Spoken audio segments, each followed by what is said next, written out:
Jemaat yang dikasihi Tuhan Yesus Kristus, kita berjumpa lagi dalam Jesus Way. Puji Tuhan, biarlah damai sejahtera Bapa Surgawi, damai sejahtera Tuhan Yesus Kristus, serta persekutuan yang indah, yang manis mesra di dalam Roh Kudus, tinggal tetap dalam hidup kita. Haleluya. Jemaat yang dikasihi Tuhan, sebelum kita memahami topik kita saat ini, menghidupi dan menghidupkan Kristus dalam keseharian, mari kita buka dalam doa. Kita berdoa.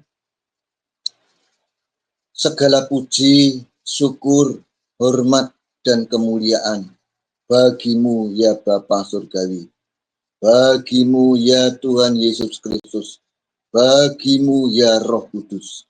Terima kasih untuk kesempatan kami belajar siang ini melalui kebenaran firman-Mu.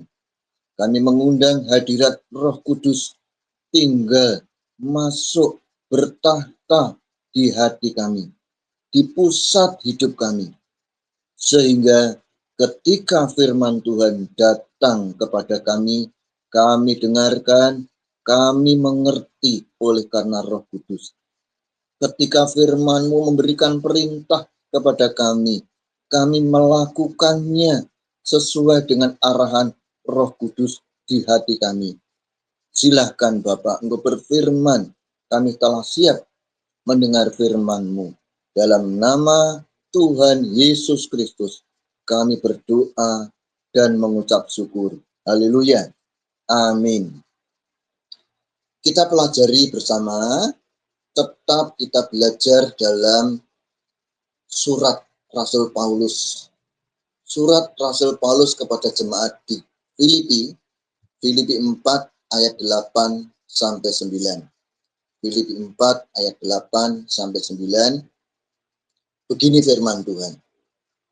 Jadi akhirnya, saudara-saudara, semua yang benar, semua yang mulia, semua yang adil, semua yang suci, semua yang manis, semua yang sedap didengar, semua yang disebut kebajikan dan patut dipuji, pikirkanlah semua itu.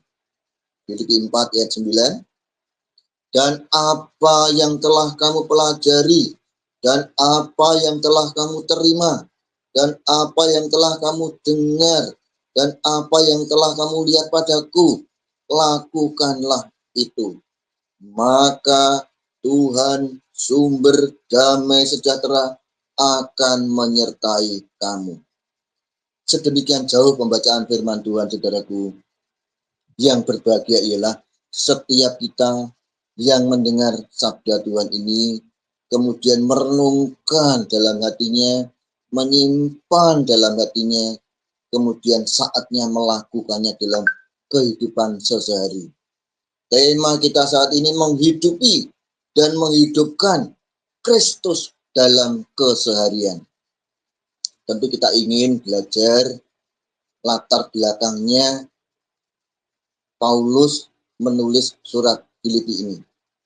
Latar belakangnya Paulus menulis surat Filipi ini, tujuan Paulus menulis surat di Filipi ini adalah untuk mengungkapkan rasa syukur atas kasih sayang dan bantuan keuangan yang telah orang-orang Filipi berikan kepada Paulus. Kenapa begitu? Paulus waktu nulis surat Filipi ini, dia ada di penjara Roma. Jadi kehidupan Paulus ini keluar masuk penjara. Kenapa? Ya tentunya orang-orang yang tidak suka Paulus membawa ajaran tentang Kristus tidak berkenan, kemudian mencari salah-salahnya. Lah kalau ketemu salahnya, tentu temunya di penjara. Itu sebabnya ketika Paulus ada di penjara Roma, ketika menulis surat Filipi ini, banyak orang yang menengok, mengirim uang, mengirim makanan. Itu sebabnya atas pemeliharaan jemaat Filipi, Paulus mengungkapkan rasa syukur dan terima kasih. Surat Filipi ini terkenal dengan surat sukacita. Kalau kita membaca surat Filipi, kitab Filipi, hanya ada 4 bab. Ya, boleh dikatakan 4 jilid atau 4 bab atau 4 pasal atau terserahlah, atau 4 lembar gitu. Tapi di dalam 4 bab surat Filipi ini ada 14 kali kata-kata sukacita, bersukacitalah. Sehingga sepertinya kontradiksi. Orangnya di penjara, mestinya duka cita. Tapi justru yang kelihatan adalah sukacitanya. Wujud menghidupi Kristus itu yang pertama, meluap dengan ucapan syukur. Saya pernah mengambil ilustrasi cup ini berisi air mineral, air jernih. Kalau cup yang penuh dengan air jernih ini saya tuangi dengan air jernih yang lain, maka wujud meluapnya adalah melimpah keluar. Melimpah keluarnya, orang melihatnya adalah ucapan syukurnya. Sehingga kalau kita kepenuhan Roh Kudus, kalau meskipun kita di penjara, ditempeleni, ditendangi, dianiaya, yang keluar bukan umpatan, tetapi ucapan syukur. Haleluya, puji Tuhan. Nah, itu wujud meluap ucapan syukur, walaupun yang diterima harusnya duka cita. Yang kedua, ada sukacita yang meluap yang dapat diteladani oleh orang lain dan diteladankan kepada orang lainnya pula. Sehingga tema kita saat ini menghidupi dan menghidupkan. Menghidupi itu Kristus, sukacita di dalam kita. Menghidupkan itu menerapkan dalam kehidupan sehari-hari. Sehingga tema kita yang dikaji dari Filipi 4 ayat 8 dan 9, judulnya menghidupi dan menghidupkan Kristus dalam keseharian. Ya, sehari 24 jam, setiap jam menghidupkan firman Tuhan, sukacita. Setiap jam 60 menit, 1 menit, 60 detik. Jadi setiap detik kita menghidupi dan menghidupkan Kristus kepada dalam kehidupan sehari-hari. Sehingga orang-orang yang di dalamnya ada Kristus, tidur dapat dilihat bagaimana tidurnya orang yang percaya Kristus. Pergi bagaimana perginya orang yang di dalam Kristus. Di rumah, ngepel, cuci piring, dan sebagainya. Kita harus dapat mencerminkan orang melihat dari sisi mana orang melihat kita. 1 detik, 60 menit, 60 detik, 1 menit, 60 menit, 1 jam, 24 jam, 1 hari, 1 minggu, 7 hari, 365, sehingga di setiap detik sampai terkumpul usia kita sampai saat ini, orang bisa melihat kita dan mengajarkan dan meneladankan Kristus yang ada di dalam kita kepada lingkungan kita. Mari kita buka, kita telaah bersama-sama. Filipi 4 ayat 8 dan 9. Jadi akhirnya saudara-saudara, artinya apa? Saat ini orang bisa melihat, ini loh keadaan akhir saya.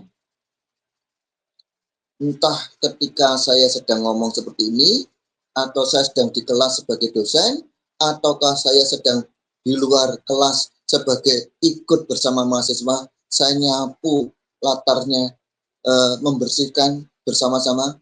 Jadi akhirnya, saudara-saudara, semua yang benar, semua yang mulia, semua yang adil, semua yang suci, semua yang manis, semua yang sedap didengar, semua yang disebut kebajikan dan patut dipuji, pikirkanlah semuanya itu. Yang pertama kita perhatikan adalah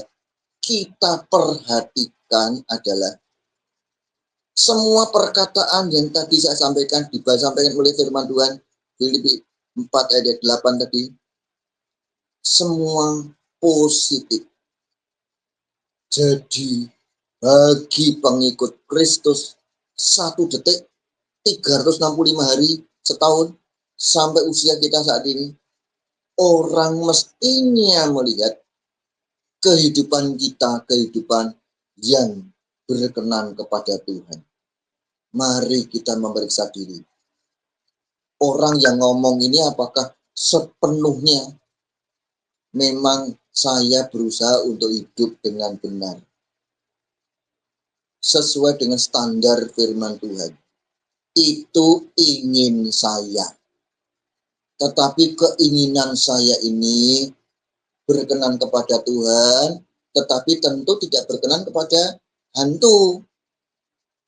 Jadi di dunia ini saya berpijak di bumi. Di bumi ini sudah diserahkan kepada iblis. Sehingga bumi, dunia, dosa. Itu yang saya geluti setiap hari, kumpul dengan bumi ini, kumpul dengan dunia ini, artinya juga kumpul dengan dosa di dunia ini.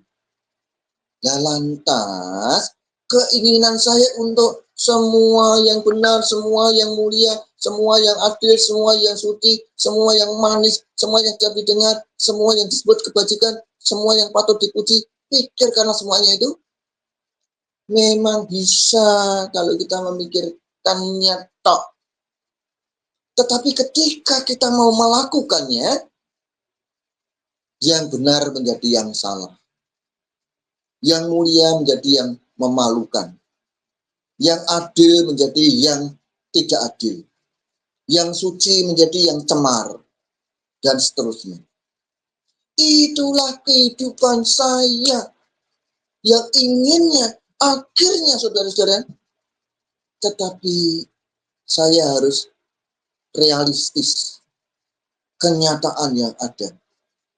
Sehingga tentu ketidakmampuan saya ini harus diakui di dalam Roh Kudus. Oleh terang Roh Kudus, oleh terang firman Tuhan, oleh karya-karya Kristus. Sehingga saya memang bercita-cita, kepingin sekali menyerahkan hidup sepenuh kepada Tuhan. Itu sebabnya ketika saya memiliki mata ini, saya periksakan bagus, korneanya bagus. Saya punya ide dengan setelah membaca sajaknya Khairil Anwar. Dia bilang apa? Aku ingin hidup 1000 tahun lagi.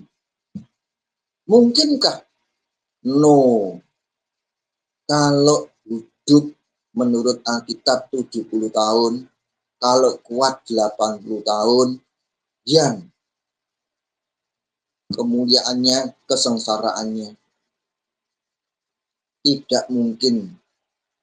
Menerjemahkan sajaknya Khairil Anwar, ingin hidup 1000 tahun lagi.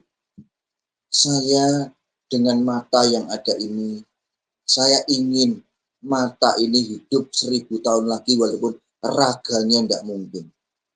Saya ke rumah sakit di Semarang, namanya Rumah Sakit Telogorejo. Saya memeriksakan mata saya, apakah mata ini baik? Bagus. Lantas keinginanmu apa? Aku pengen mendonorkan mataku. Sehingga melalui di hadapan semua keluarga, anak-anak, istri, saya juga ceritakan, saya sudah mendonorkan mata saya. Sehingga kalau orang ini nanti mati, mata ini diambil, segera ditangkokkan kepada orang yang membutuhkan.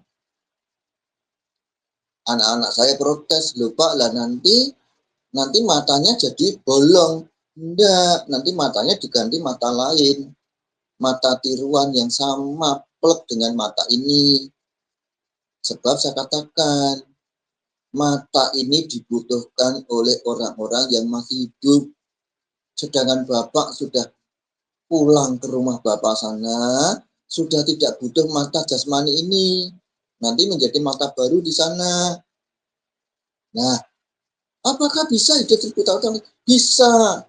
Kalau orang yang saya donori mata ini, cangkok mata ini, kemudian mati, kemudian kepingin mendonorkan mata ini kepada orang lain lagi, sehingga walaupun saya sudah busuk, sudah jadi tanah jasad tubuh ini, tetapi mata ini masih bisa berjalan, pindah satu orang ke orang lain, pindah satu orang ke orang lain, akhirnya mata ini sampai bisa berusia 1000 tahun. Itu ilham dari aku ingin hidup 1000 tahun lagi dari seorang Khairi Anwar. Aku pun tidak jelas dia beriman apa, enggak. Dan itu tidak penting.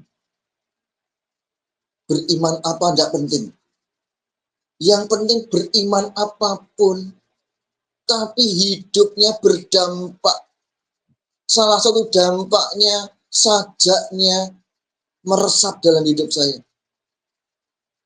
Aku ingin hidup 1000 tahun lagi. Biar mataku ini nanti bisa hidup menghidupi orang lain sampai 1000 tahun ke depan. Kemudian ke rumah sakit yang sama, saya memeriksakan ginjal saya. Kemudian ketika diperiksa ginjalnya bagus. Kepengennya apa? Diperiksa apanya? Apakah aku diizinkan ikut donor ginjal?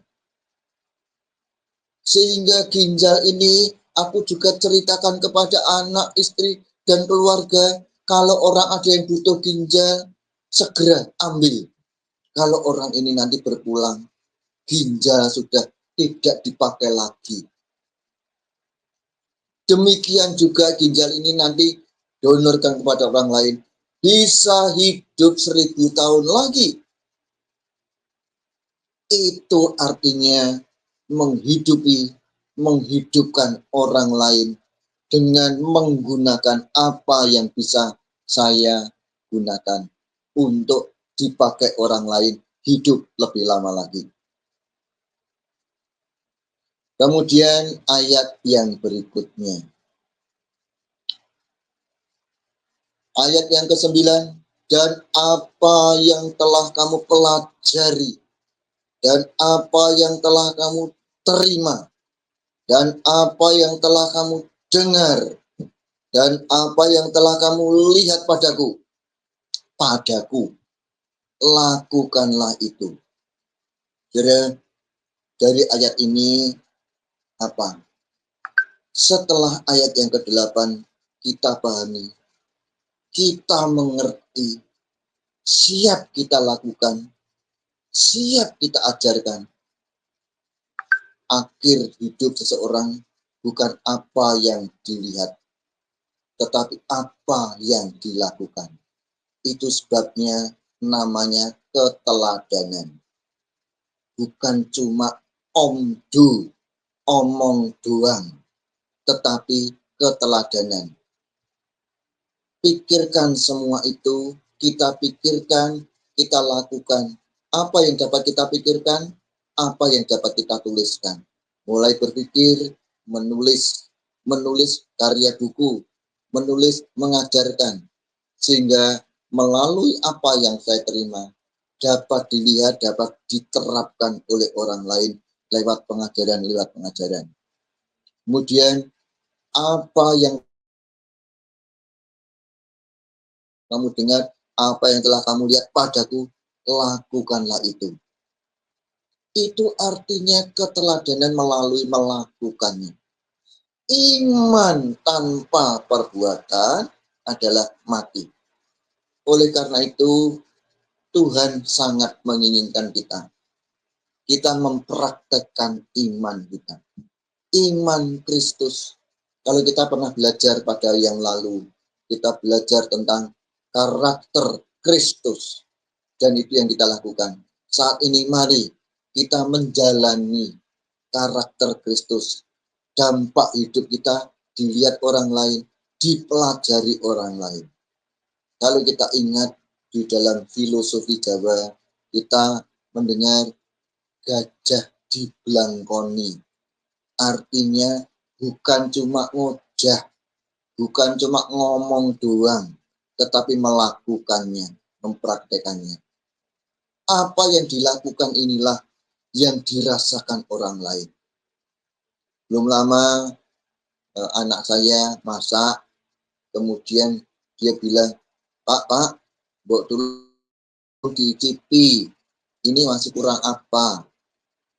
Ini artinya bahwa melakukan dapat diterapkan lewat indera pengecapan, dirasakan, dijamah, dilihat, didengar, dipraktekkan. Itu sebabnya gajah dibelangkoni. Artinya jangan hanya ngojak, tapi melakukan. Sehingga orang dapat melihat apa yang kita ajarkan, itu apa yang kita lakukan. Jangan seperti orang tua yang mengatakan, hei anakku, kamu jangan begini, jangan begitu. Contoh, kamu jangan merokok. Sambil mengatakan begitu, si orang tua sambil kelempus gitu.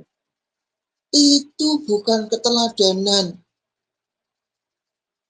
Kalau orang tua mengatakan jangan begini, jangan begitu, sementara orang tua melakukan yang begitu, yang begitu, yang begini. Sehingga kontradiksi antara yang ngomongkan dengan yang dilakukan. Itu bukan keteladanan. Apa yang telah kamu lihat padaku, lakukanlah itu. Maka Bapa Surgawi Tuhan, sumber damai sejahtera, akan menyertai kamu. Luar biasa. Dampak yang Tuhan suka adalah penyertaannya. Dampak positif yang Tuhan berkenan adalah penyertaannya. Saya suatu hari naik motor. Dengan motor itu, kalau saudara ada yang kenal kota Semarang, di kota Semarang itu ada namanya daerah Telogosari. Lah motor saya sampai di daerah Telogosari. Di situ ada perempatan jalan. Di perempatan itu ada traffic light. Saya berhenti di traffic light itu karena lampunya merah. Saya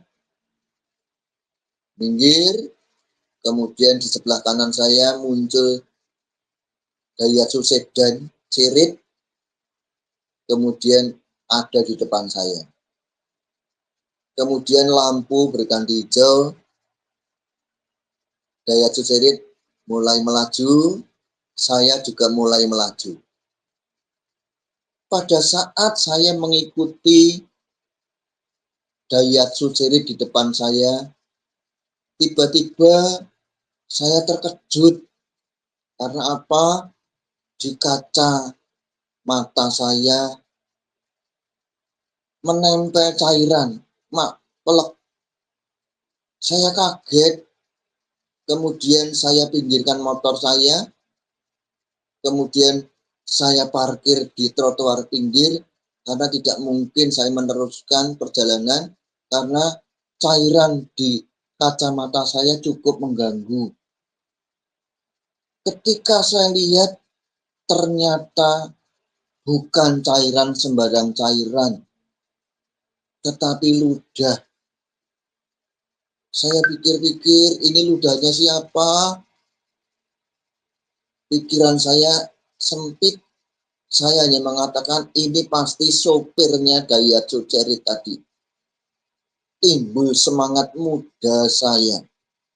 Saya ingin mengejar mobil itu. Pasti ketangkep.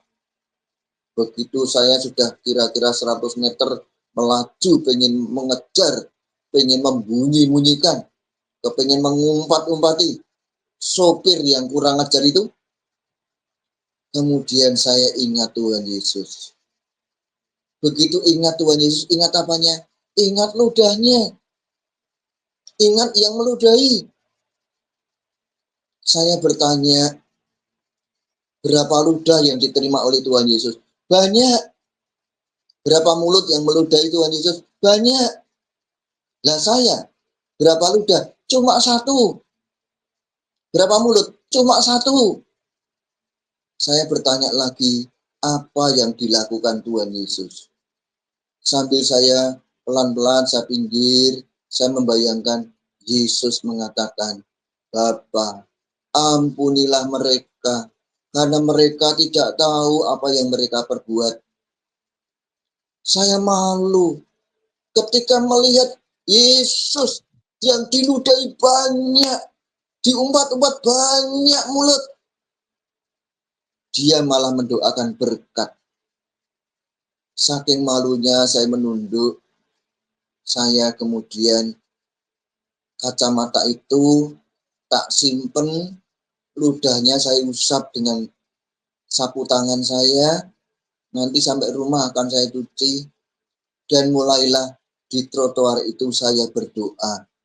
Doa saya begini, Tuhan ampunilah saya. Saya sebagai pengendara sepeda motor sebetulnya layak di pinggir jalan ya Tuhan. Kalau saya di tengah-tengah jalan seperti ini, ya layak aja ada ludah yang masuk ke kacamata saya. Karena ini pengemudi yang kurang ajar di tengah jalan. Doa saya yang kedua, Tuhan ampunilah yang mengendarai, yang nyupir daya Cocere tadi. Mungkin dia meludah tetapi tidak tahu di belakangnya ada orang. Saya berdoa, mohonkan pengampunan ya Tuhan. Seperti doanya Tuhan Yesus, Tuhan ampuni, Bapak ampunilah mereka, karena mereka tidak tahu apa yang mereka perbuat. Setelah saya berdoa seperti itu, muncul di hadapan saya Tuhan Yesus yang dimahkotai berduri. Dia tersenyum kepada saya. Saya melelehkan air mata. Saya menangis sendirian di trotoar itu. Kemudian saya tidak perlu marah. Dan ada rasa damai sekali hadir dalam hati, dalam hidup saya. Saudara yang dikasihi Tuhan, apa yang kamu lihat padaku, lakukanlah itu. Apa yang kita lihat pada Yesus, lakukan itu. Saya yakin Jesus Way saat ini tema besar kita. Bukan sembarang tema. Tetapi kalau Jesus Way, jalan-jalannya Yesus, kita lakukan dalam jalan-jalan kita. Saya meyakini. Maka seperti dikatakan ayat tadi, maka Bapa Surgawi, sumber damai sejahtera akan menyertai kamu. Haleluya, luar biasa. Kalau kita disertai oleh Tuhan, yang kelihatan itu Tuhannya. Saya punya ilustrasi yang lain, saudara. Ini apa? Ini beras. Ini beras yang saya wadahi plastik. Kalau beras ini ibarat Yesus, maka beras ini semuanya kelihatan Yesusnya. Nah, kalau saya ada di dalam beras ini, maka saya tidak kelihatan lagi. Yang kelihatan semuanya beras. Semuanya Yesus. Tetapi dari dekat kelihatan enggak? Nah, di sana ada peniti di dalam beras. Seringkali peniti ini pengen keluar, pengen dilihat, pengen dipuji, pengen disanjung. Inilah karakter bukan Kristus, karakter dosa. Sehingga kalau kita sekali-sekali muncul seperti ini, maka kita bukan kelihatan Yesusnya lagi. Kalau sudah tenggelam di dalam Kristus, maka mari melalui Filipi 4 ayat 8 dan 9 ini. 1. Kita selalu ngoreksi diri. Apakah aku kelihatan dibanding Yesus yang kelihatan? Aku pengen ngomonganku didengar orang. Aku pengen ngomonganku diikuti orang. Itu bukan Kristus. Tapi itu aku yang muncul seperti peniti ini di luar beras. Aku pengen sikapku diteladani, diikuti. Aku pengen tulisanku dimuat. Aku pengen pengajaranku diikuti, diteladani. Itu bukan Kristus. Tapi biar kemuliaan hanya bagi Tuhan. Biar dia makin tampak, aku makin di belakang. Yohanes 3 ayat 30. Dia harus makin bertambah, ku harus makin berkurang. Nama Yesus disembah, disanjung tinggi, biar aku makin tidak kelihatan. Itu artinya kita makin menampakkan kedewasaan di dalam Kristus, makin menampakkan Kristus dalam tutur kata, dalam pemikiran, dalam pendengaran, dalam apa yang kita lihat, apa yang kita kecap. Sehingga kita masuk dalam kesimpulan dan rekomendasi. Keteladanan apa yang kita dengar dan apa yang telah kita lihat pada Kristus. Mari kita melakukannya. Sehingga dengan melimpah dengan syukur, kita akan merasakan orang lain merasa diberkati oleh kehadiran kita. Melimpah dengan syukur. Menampakkan Kristus dalam kehidupan kita. Kalau kita pernah melihat ini adalah kapur barus. Kapur barus seringkali dimasukkan di almari pakaian. Supaya apa? Supaya pakaian kita berbau harum. Kesaksian hidup kita mencerminkan bau harumnya Kristus.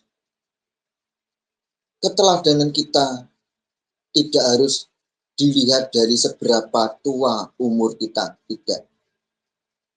Ada orang yang mengatakan, sudah tua kok masih kayak bayi. Artinya apa? Tidak akan dilihat kedewasaannya. Tua itu pasti, kedewasaan adalah pilihan. Oleh karena itu, mari melalui tema kita siang ini. Tema kita menghidupi dan menghidupkan Kristus dalam keseharian. Kita cerminkan dalam kehidupan kita melalui bau-bau harum, keharuman Kristus dalam kehidupan kita. Sehingga ketika kita ada di luar sana, orang akan melihat warna hidup kita. Bau Kristus ada dalam kehidupan kita. Saya pernah menjadi ketua RT di kampung kami.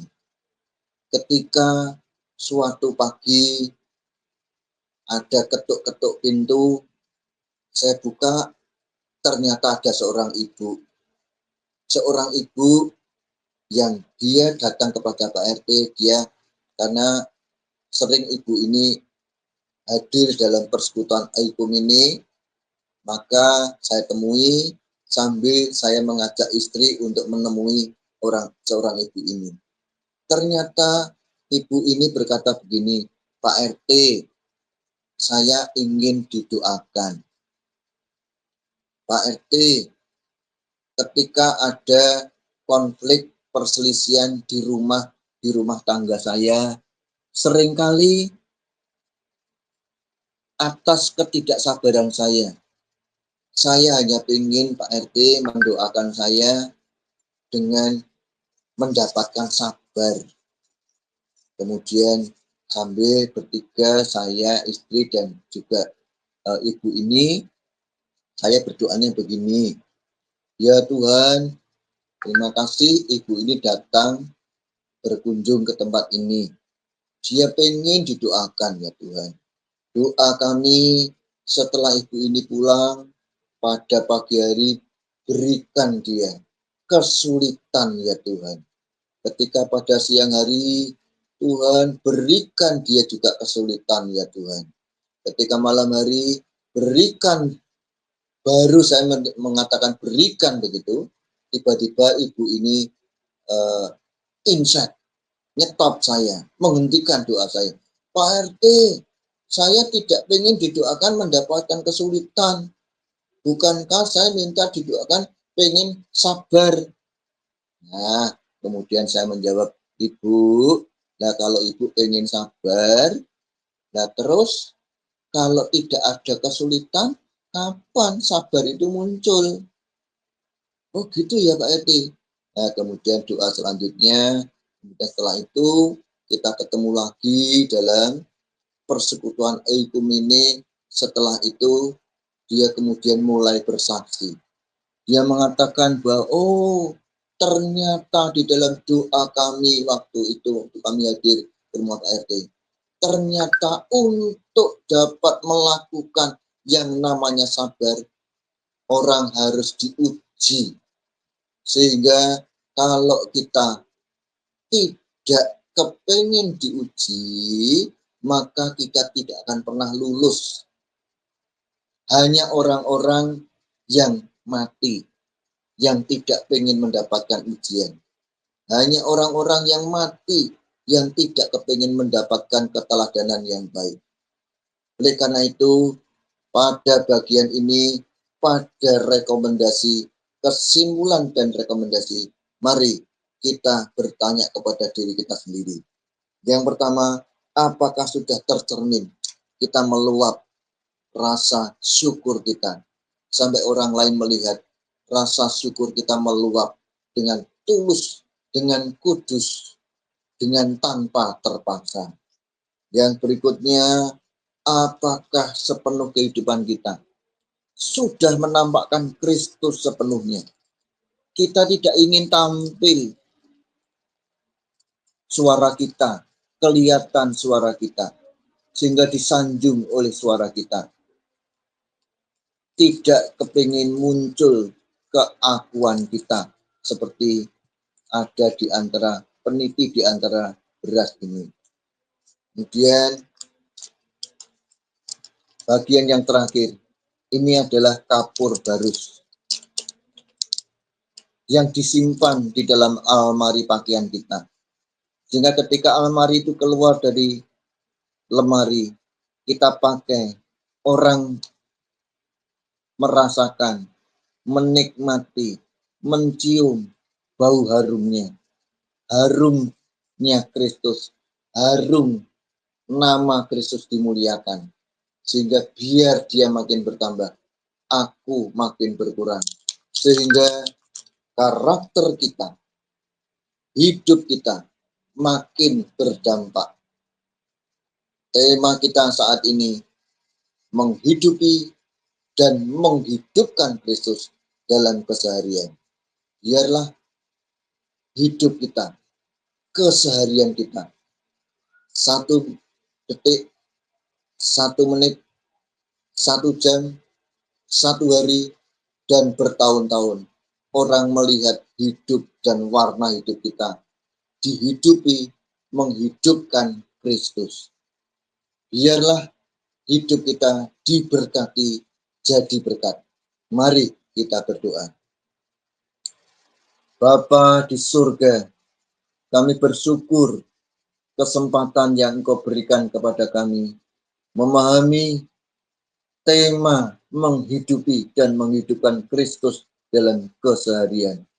Terima kasih untuk firman Tuhan yang ditaburkan melalui hamba-Mu Paulus kepada jemaat di Filipi 4 ayat 8 sampai 9 yang kami pahami sampai kami mengerti.